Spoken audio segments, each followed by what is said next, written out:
Welcome to Wellbeing Wednesdays. How are you doing? Something we get asked loads of times. And how do we automatically respond? Good, thanks. So I did a bit of an experiment this week, and I sent out 9 texts to 9 different people, and the responses I got back were quite interesting.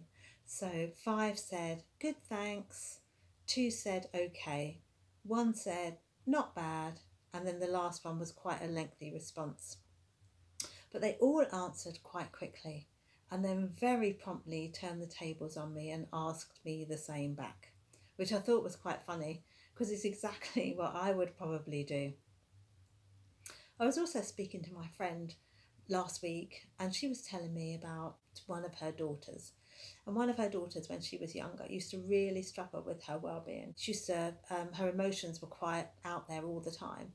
And so if she was angry, she would shout and throw things around, she said. If she was sad, she would cry uncontrollably. And if she was tired, well, she'd just go to sleep. You get the idea. But I think as we get older and we kind of tend to push things down or not say how we're feeling. And so when someone asks us how we're doing, we automatically say, good, thanks. Jesus said in Matthew 11:28-29, come to me, all of you who are weary and burdened, and I will give you rest. Take my yoke upon you. Let me teach you, for I am humble and gentle of heart, and you will find rest for your souls. I really like this. And I don't know about you, but sometimes I feel weary. And sometimes I feel like I'm carrying the weight of the world on my shoulders. There's loads of chat at the moment and during this period about our well-being and about our mental state. And it made me think about whether we actually know, whether we're aware of how we're doing today. And if we looked back over the last week, would we know how we're generally doing, how well we're doing? And I thought, well, how could we know that? And what could we do about that? Perhaps we could start today, right now. In Psalm 139:23, it says, search me, God, and know my heart. Test me and know my anxious thoughts. So let's ask him if we don't know the answers. So why not close your eyes and answer these 3 simple questions to get started. Number 1, how is your mood? Out of 10.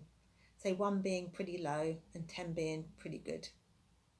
Write that number down. And then, how do you feel?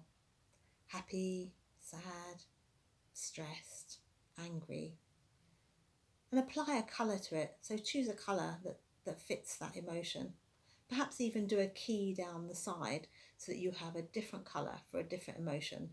And then you'd continually use the same emotion same colour to the emotion if you were feeling the same. Otherwise, if you're like me, I would end up with a different colour each time for the emotion. So put a little colour patch on your page. And then what's taking up most of your thoughts at the moment? So what do you mostly think about when you're on your own? So you should now have 3 things. So you might have a number 7, a yellow for content, if that's what you've chosen, and my mum, for example. So just looking at that little snapshot, you would have an idea of how you're doing today, and perhaps even realise why you're feeling like you're feeling. Talk to God about it. He's a good listener. He's the best I know. And perhaps if we did that every day, then you could look back and see how you're actually doing. And perhaps we could find some things that would help you in those things and would help you along your way. I'll talk about those at another time. But I just thought that might help you a little bit today. My friend's daughter is now grown up and she knows how she feels on a daily basis. And she is really aware of when she's starting to go downhill. So her mood becomes erratic and then she would gradually get a downward trend in her mood. And she knows what to do. She has things that she does. that put her back on the path of having rest for her soul. It doesn't always work overnight, but mostly it starts to work for her. And remember, Jesus said, "Let me teach you, because I am humble and gentle of heart, and you will find rest for your soul." Have a great week. Bye.